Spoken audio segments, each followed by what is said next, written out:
पापा यहाँ तो बहुत सारा धुआं उड़ रहा, नीचे कोई खाना बना रहा दिखा है। बेटे ये बादल है। बादल है? तो फिर ये यहाँ क्या कर रहे? इन्हें तो आसमान में होना चाहिए। बेटे बादल पहाड़ों के बीच रहते हैं। ओहो, पहाड़ों के बीच?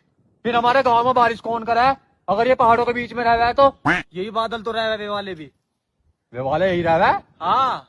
ये इतनी जल्दी यहाँ आ गए? और अच्छा, जैसा हम घूमना आए तो ये भी यहाँ पे घूमना आ गए। नहीं, पूरा संसार बादलों में ही तो है।